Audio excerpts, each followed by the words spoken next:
سلامونه هاونیکې هیله یم چې جوړ او روغ به یاست. نن تاسو ته د ډالرو د پورته کېدو او کښته کېدو په هکله باندې خبرې کوم چې دغه ډالر څوک پورته او کښته کوي، په کوم حالاتو کې ډالر پورته کېږي او په کوم حالات کې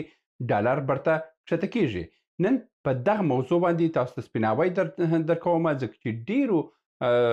ملګرو په فیسبوک او یوټیوب کې پوښتنه همدا کړې وه چې د ډالر څنګه پورته کېږي او څه رقم کښته کېږي، دا څوک پورته کوي او څوک یې کښته کوي، د دې اصلي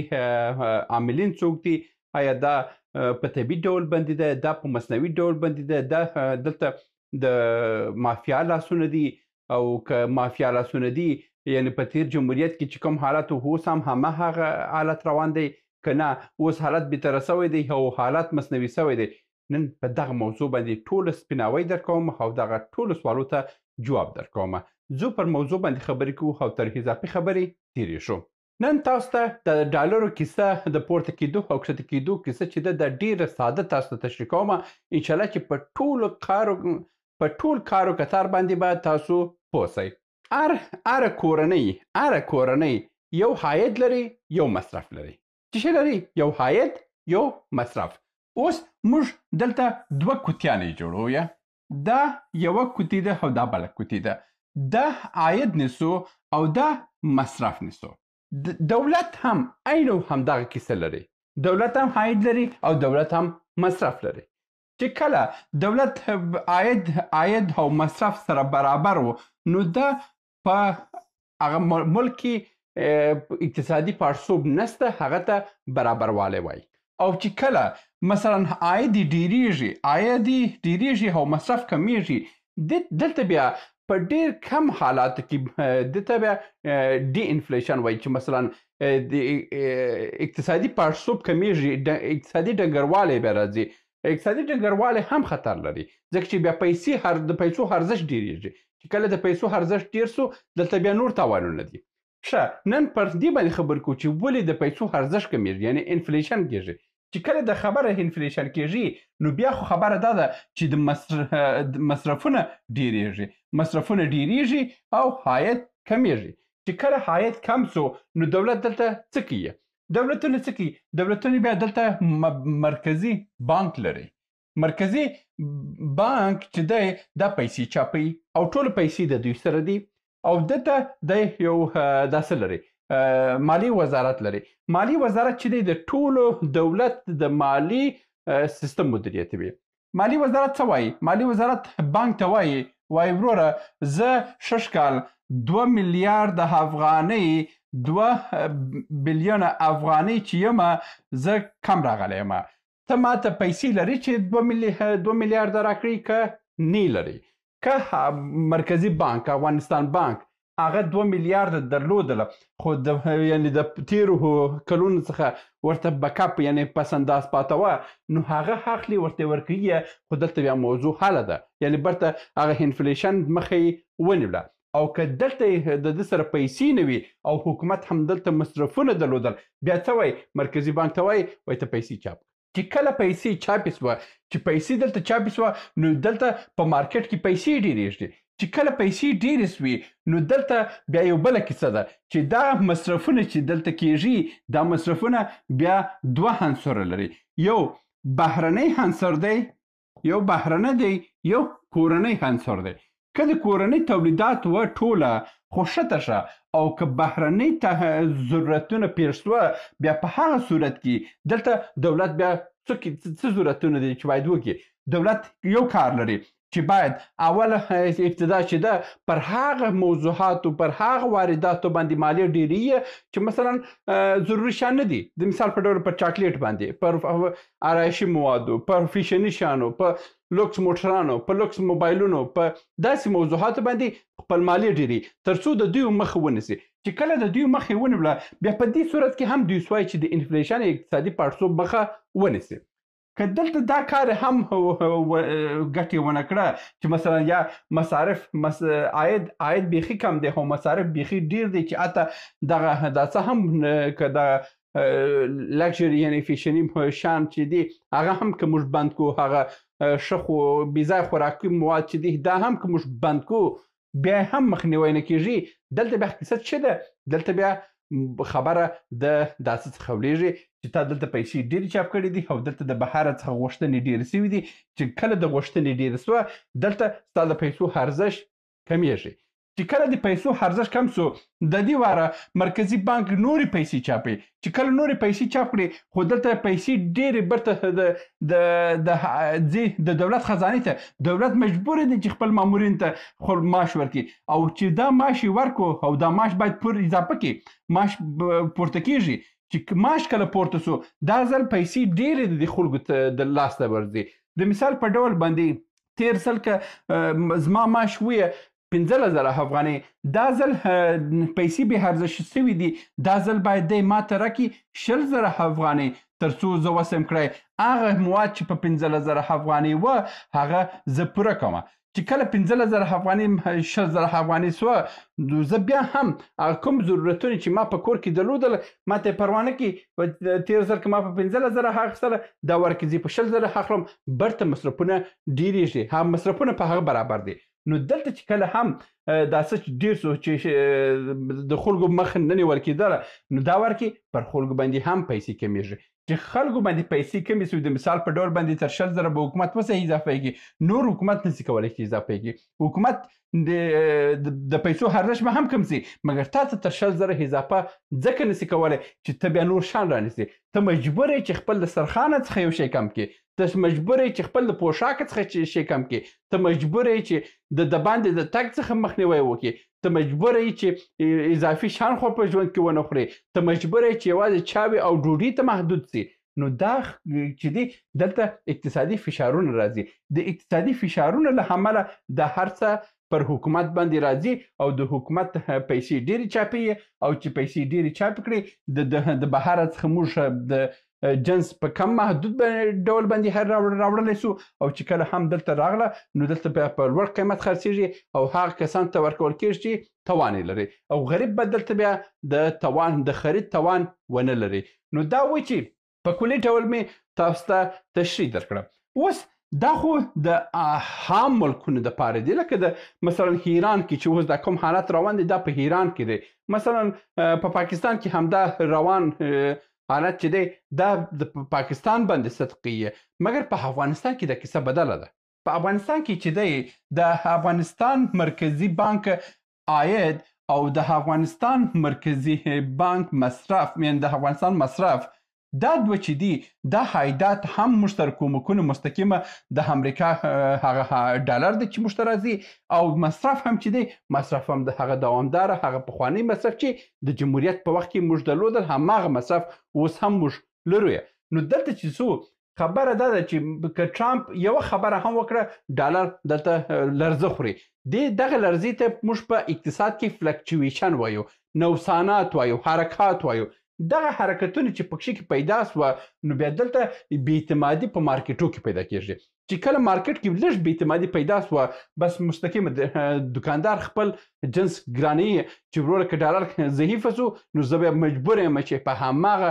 خرید چې مې تیر بل ځل زه خرید کوم نو زه مجبور یم چې هغه خرید بیا په خپل قیمت وکړم چې زه پکښې کې تاواني نسم. اوس زیاتره خلک هم همدا وایي چې دکاندار ولې یو په دوه باندې خپل نرخونه ډېري دکاندار مجبوره دی ځکه چې دکاندار دغه جنس یې اخیستی مثلا په 15 افغانۍ باندې چې دا جنس یې اخیستی دی دا خو ډالر ولاړی پورته سو دغه نن چې د ډالر حوازه سوه دی مجبور دی چې خپل جنس په 10 افغانۍ کې د ډالر سره مستقیم په دوامداره ډول باندې عیاره دی تر څو وسې کړی دی په خپل ژوند کنټرول کې او که ده په 15 افغانۍ خرڅ کړ او ډالر په 10 د ډالر قیمت پورته ولاړی او د هغه جنس 10 افغانۍ وي او ده په 15 افغانۍ باندې په سخاوتمندي حالوله سبا ورځ کې د دې ورور د دې دکان کیسه ختمیږي او دا سړی ډوبه کیږي. نو د دې حالت کې دکاندار ملامت نه دی ځکه چې دکاندار برته دا جنس باید رانیسي. دکانداران چې دي دومره توان نه لري چې مثلا راوړي د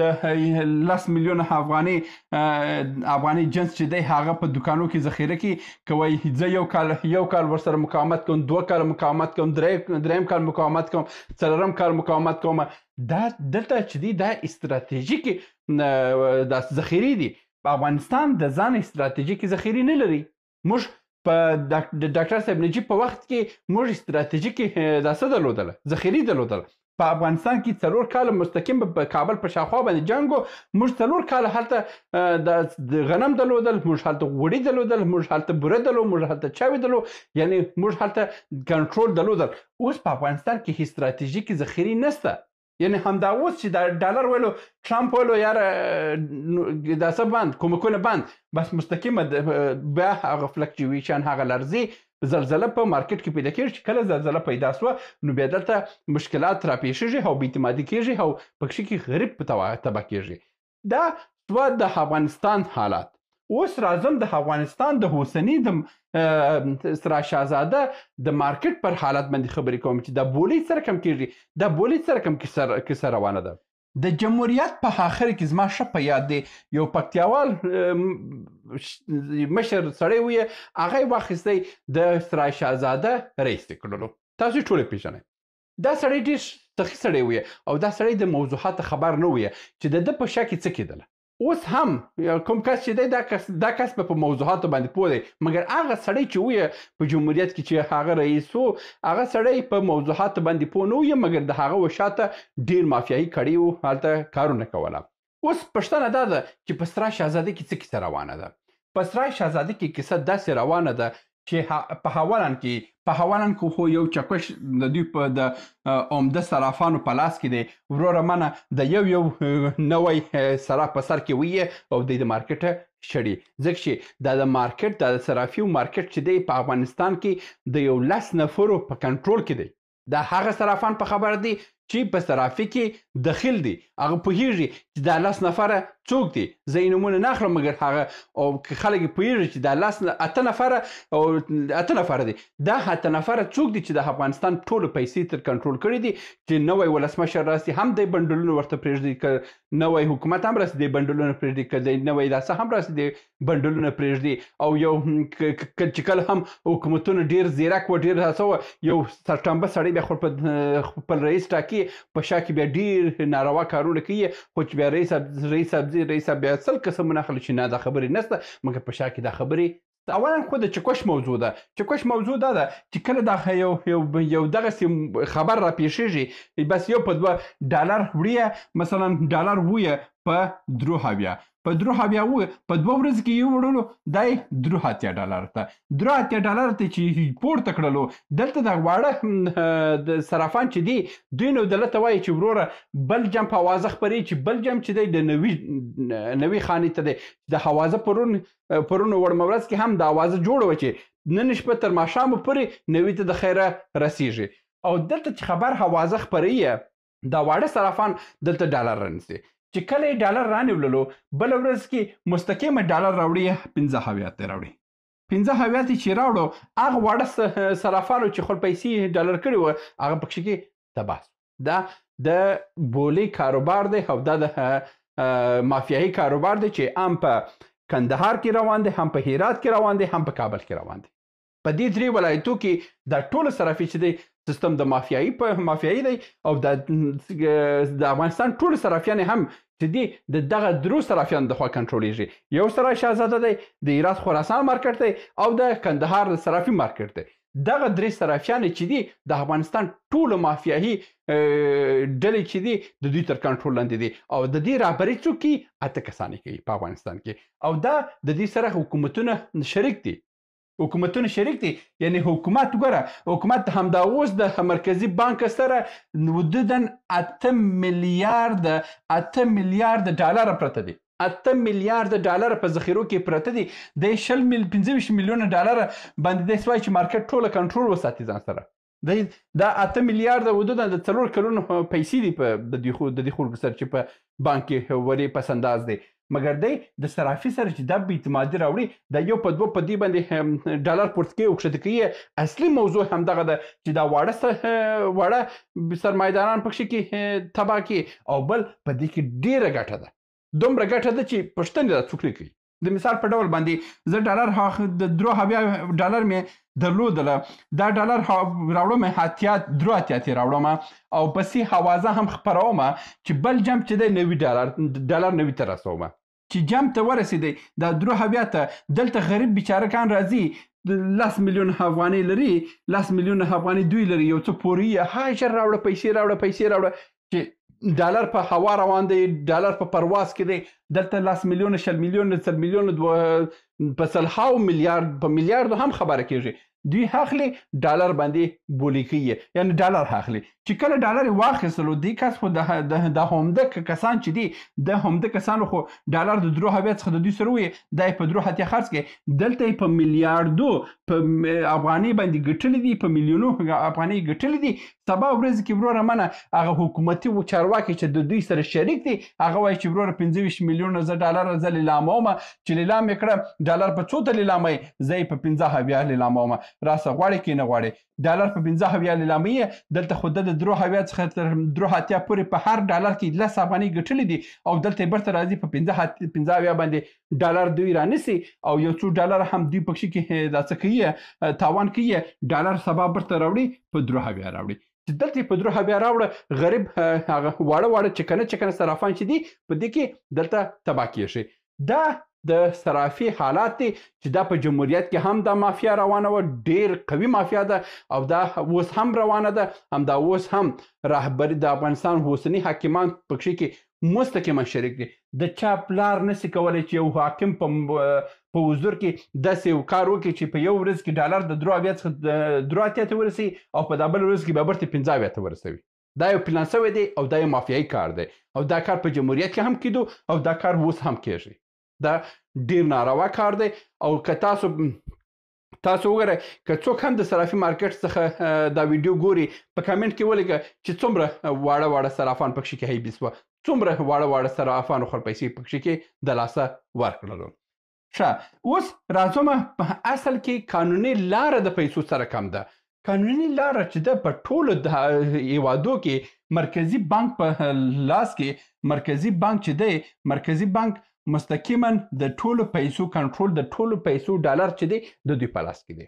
او ټول سیستم چې دی دا بیا په واړه بانکو باندې ویشلی دی مثلا خصوصي بانکونه دولتي بانکونه دا ټول بانکونه دي دا ټول بانکونه دي او دا بانکونه بیا چې په نړیوالو شبکو باندې لکه ویسټرن یونین مثلا سویفت او دا څو بلابطر چې دی د دوی سره وصل دي خبره د تجار کېږي تریډر تجار څه وایي تجار وایي زه ځم د چین څخه مثلا د 10 میلیون ډالر په اندازه باندې زه جنس راوړم ماته ډالر پکار دی اوس څه کوي اوس ځي مستقیمه دی صرافي ته ځي صرافي ته وایي ماته په امارات کې ماته 10 میلیون ډالر حواله کړه دی په تور مارکیټ کې په غیر قانوني ډول باندې دی ځي امارات ته پیسې حواله کوي چې نه حکومت خبر دی نه د افغانستان ادارې په خبر دی او خبر هم دی ځان په مړه مسترګه اچي خو دلته د پیسې د صرافي د لارې هڅې صرافیان مکمله تور کاروبار دی که اوس د دولت په حساب وایي چې موږ د ډاکټر صاحب چې په وخت کې هم دا کار وکړو په تیر دولت کې دولتونو کې هم دا کېدل کار داسې ویه چې پیسې به چې هر تجار غوښتله مرکزي بانک ویلی ول چې زه په هغه مال کې زه تاته دا پیسې در کوم چې کله دلته افغانستان ته راغلی ته باید ماته د 10 میلیون ډالرو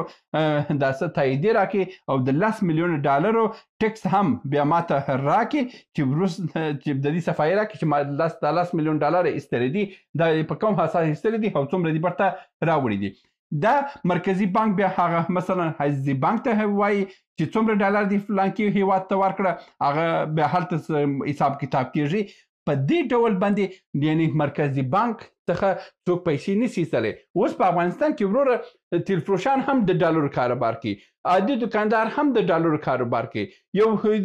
د کلي یو بانډو دکاندار ته هم چې ولاړ شي ووایي هغه د ډالرو کاروبار کوي په دا ډول باندې حکومتونه نه چلیږي او په دې ډول باندې حکومت نه کنټرولیږي په افغانستان کې د هر یو کس سره چې د هوایي ډګر څخه د کښته سو که د بهر څخه راځي په هوایي ډګر کې ستاسو سره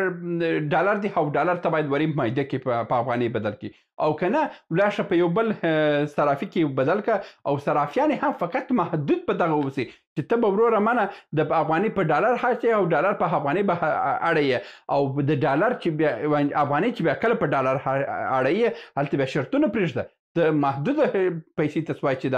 افغانستان څخه د ډالر باندې وباسي د مثال په ډول باندې که ته سفر لري ته 2000 ډالر ته بالا نشي کولی ته د افغانستان وباسي چې د هغو سوغاتونه راوړي، سوغاتونه مه اخله، دلته په افغانستان کې ورځه په ګلبهار سنټر کې واخله. دلته محدودیتونه باید وضع سي. د خو ملکونه په دې رقم نه کنټرولېږي چې بس خلاص هر څه ازادي ده چې هر څه کوي بس تاسې آزاد یاست. په دې ډول باندې دا واړه سوداګر هم تباه کیږي، په دې ډول باندې د ډالر هم قاچاق کیږي، په دې ډول باندې زموږ استراتیژیک ذخایر د پیسو چې دي هغه هم ختم کیږي. که دا ډول موږ روان اوسو، موږ به هیڅ ډول یو نه اقتصادي ثبات ته ورسېږو، نه به آبادي ته ورسېږو، او نه به ښه ورځې ته ورسېږو. دا و د نن ورځې ویډیو. هیله مند یم چې یو څه مو ترلاسه کړي اوسي. تر بیا هم په الله سپارم ښې چارې. سلامونه. موږ ډېر موضوعات جوړ کړي دي. که سیاسي موضوعات غواړئ ووینئ نو دلته کلیک کړئ، او که غواړئ اقتصادي موضوعات وګورئ نو دلته کلیک کړئ، او که غواړئ چې د تل لپاره راسره واوسئ نو دلته کلیک کړئ او چینل سبسکرایب کړئ. مننه.